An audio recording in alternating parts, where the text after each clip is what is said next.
So good evening beta, once again in the chapter of electricity for class 10th. Beta, now we will study about the series and parallel combination of resistances and try to derive the relation when the resistances are connected in series or connected in parallel. So how these are connected in series and how these are connected in parallel, we will study this, and we want to try to derive the relation for this also. So what we know about the series? When the resistances in series, I can write it here, resistances in series.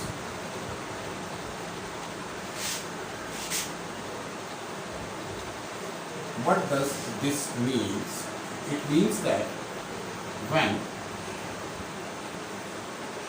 two or more resistors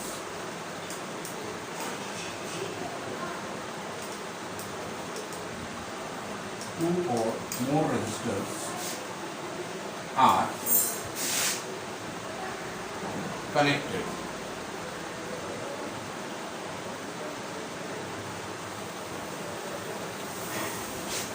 through head connected as head to tail, then such combinations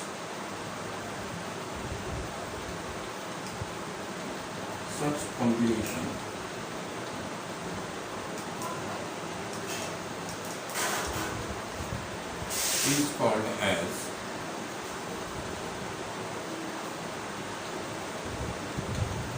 series combination.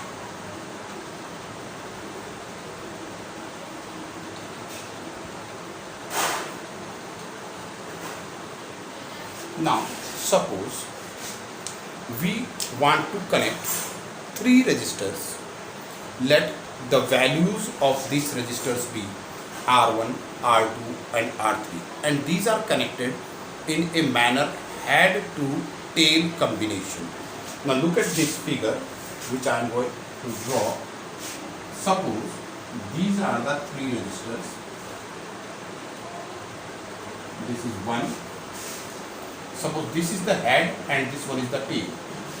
So this is the last part, and again the head part of the other resistors is connected. This is the head part which is connected to the tail of the second resistor. Similarly, the third resistor will be connected here in the same way, head to tail combination.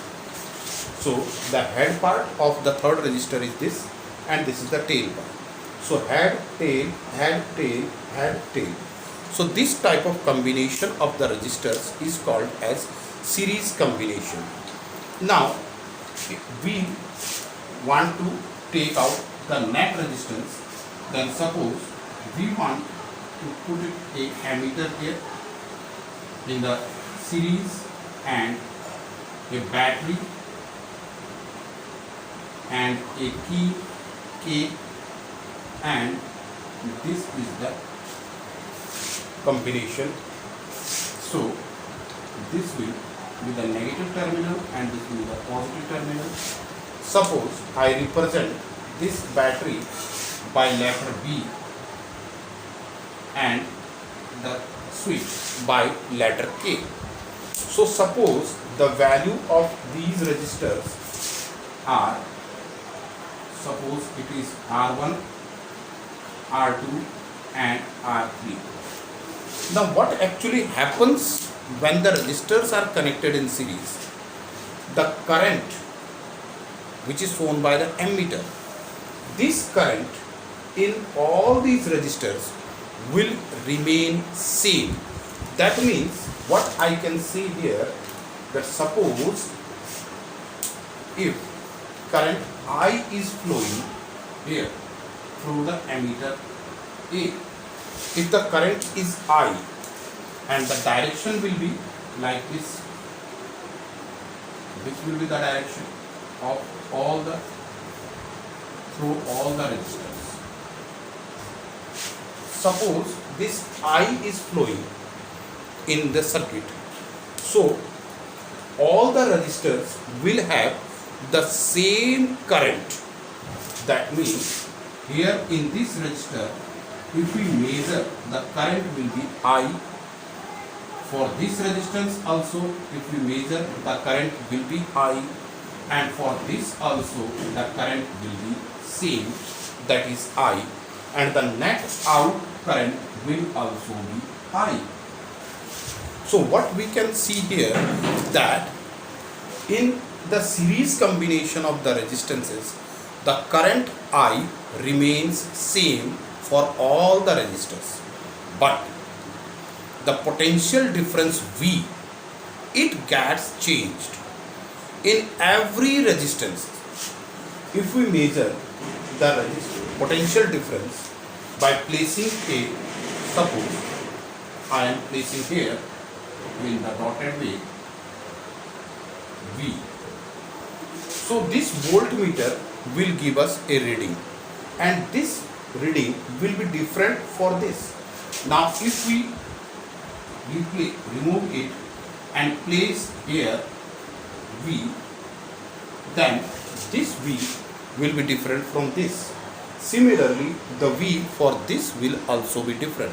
It will not be the complete potential which the battery is supplying to us.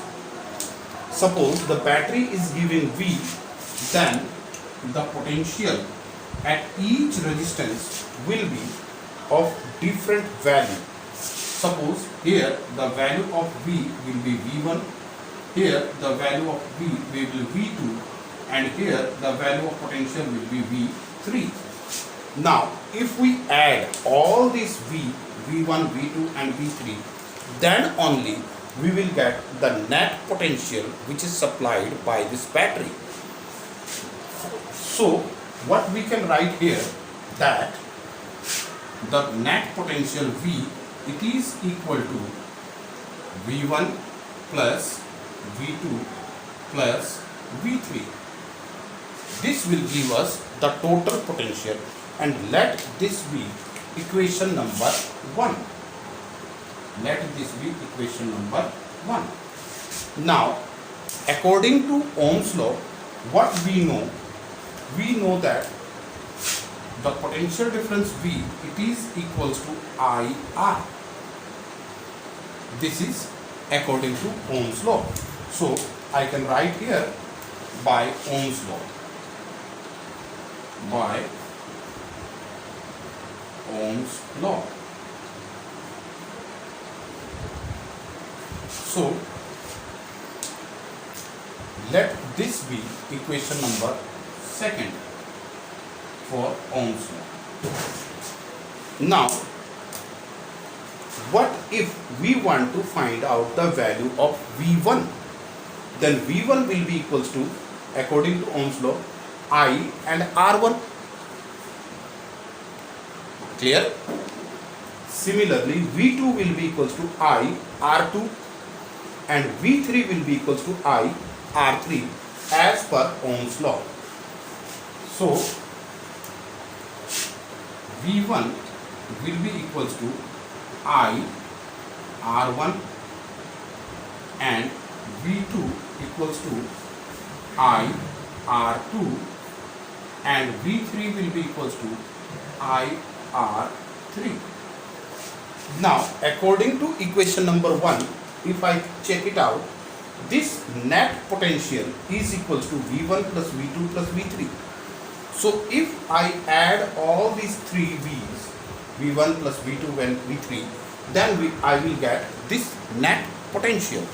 So now if I want to get this V, then I have to add all these I, R1 plus I, R2 plus I, R3.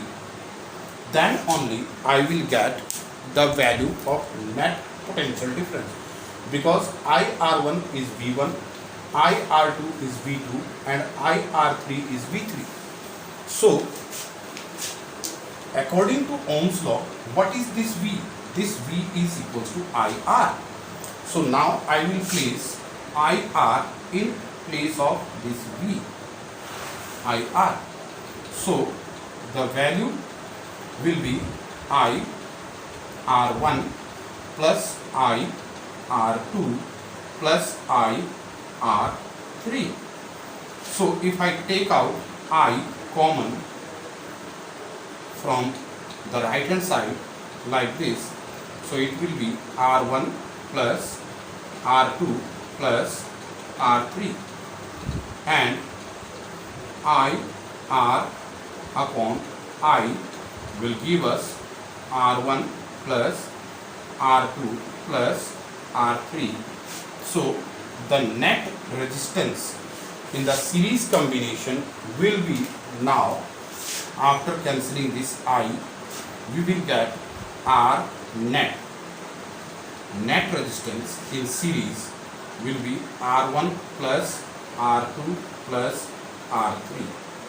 So this is the derivation to find out the net resistance in the series combination.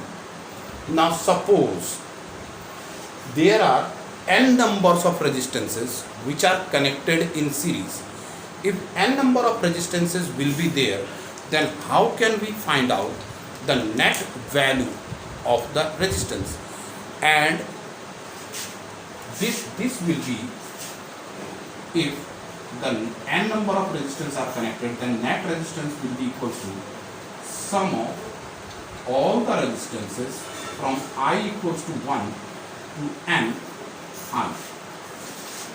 Now the second case, if we want to take that if all the resistances which are connected in series are of same value, that is all are of value R up to n, then the net resistance for, I will write here, for same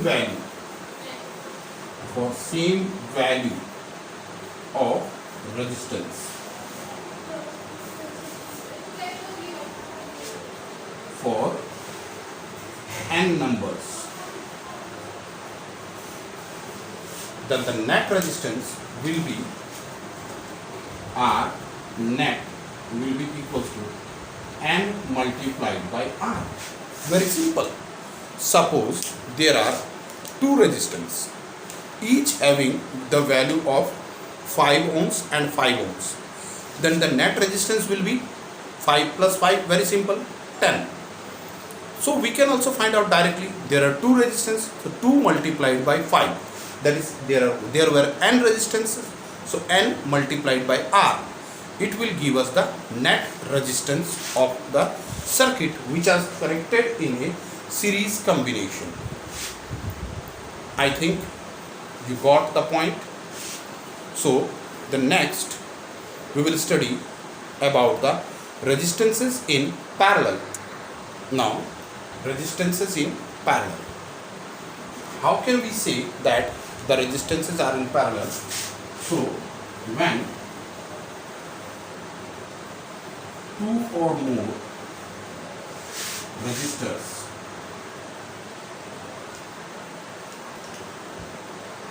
are connected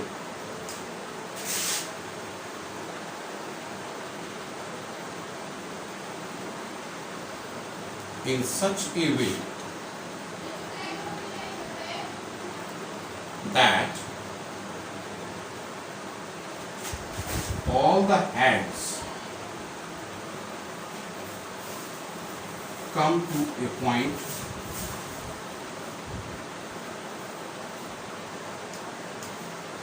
and all the tails comes to another point.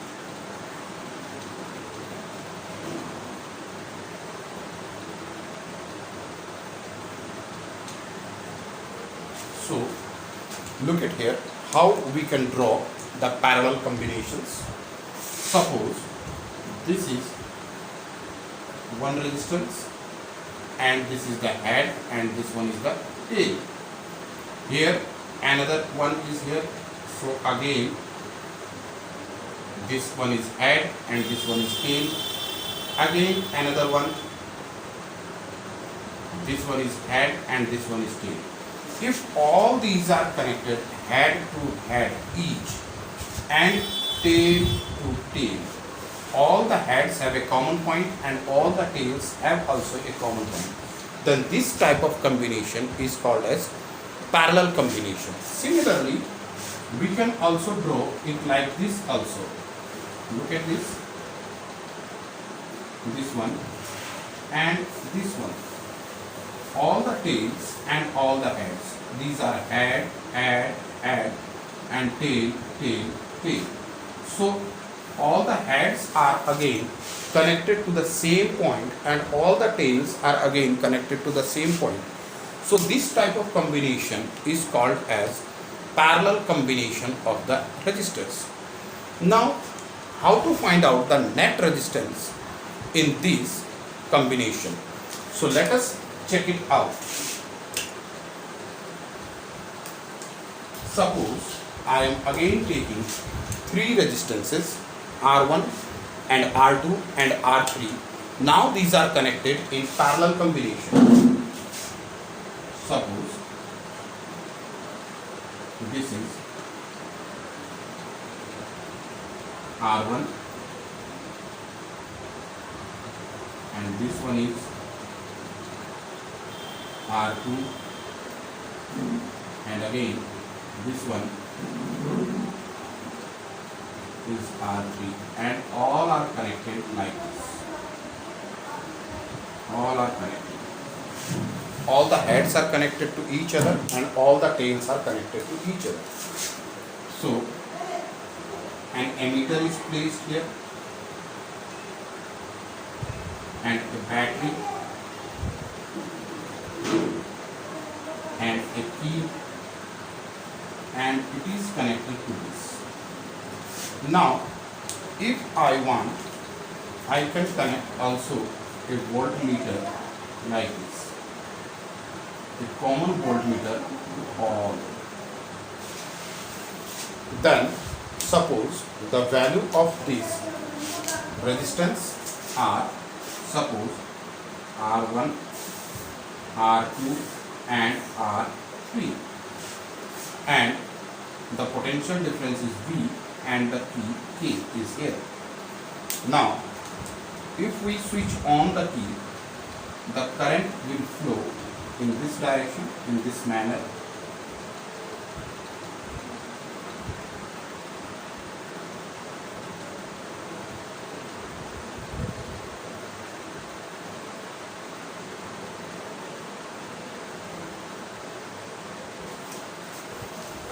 Now here what I can see, that the current I which is flowing through this circuit I, this I is getting divided in all the resistances, but the potential difference remains same.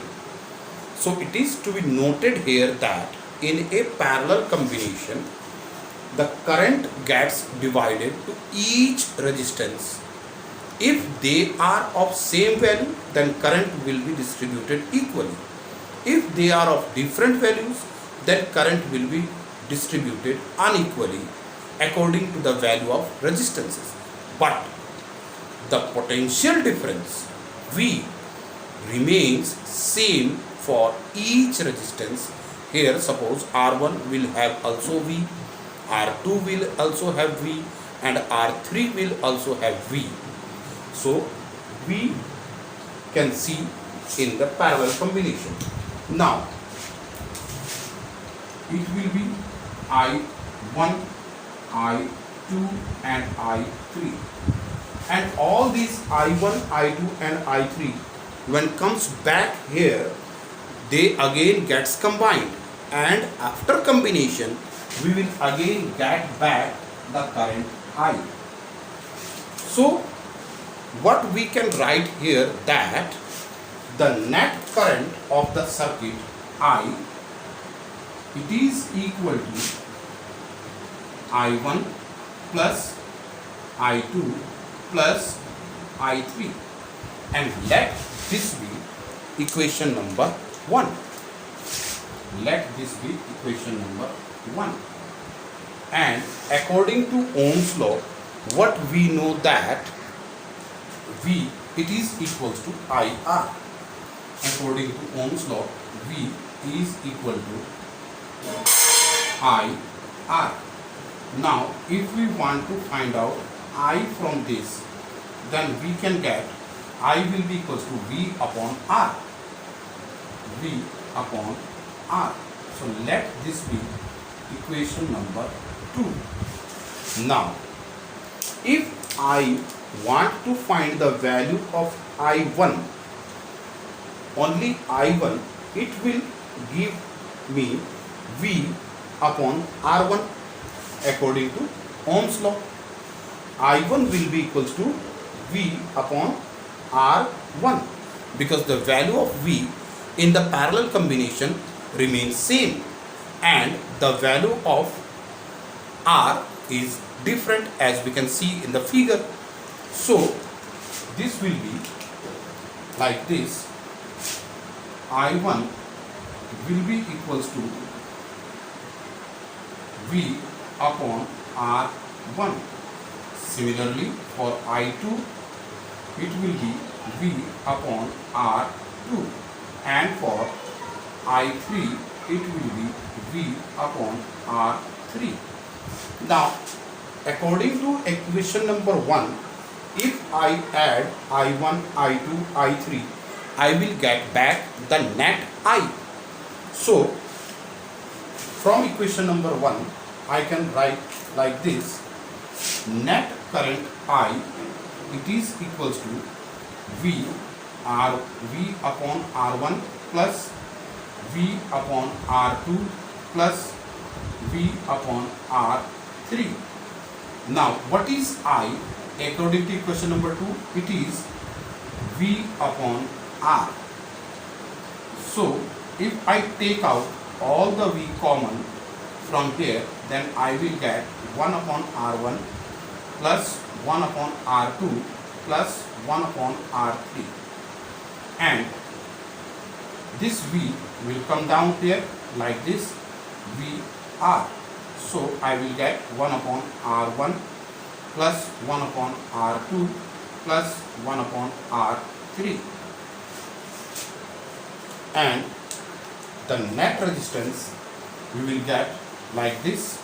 It will be 1 upon R will be equals to 1 upon R1 plus 1 upon R2 plus 1 upon R3. This is the derivation for parallel combination. But this is not giving us the net resistance because the net resistance is always R, not 1 upon R. So, when we want to find out the value of net resistance R in a parallel combination, then we have to take the reciprocal of the value which we have found out. For example, let us see here. For example, let us assume one thing. Let R1 equals to 10 ohms, R2 equals to 20 ohms, and R3 equals to suppose 30 ohms. Now, we want to find the net resistance for the parallel combination. So, according to the derivation, we get 1 upon R will be equals to 1 upon 10 plus 1 upon 20 plus 1 upon 30. And if we take out the LCM here, we will get 60. So, 6 times, 3 times and 2 times.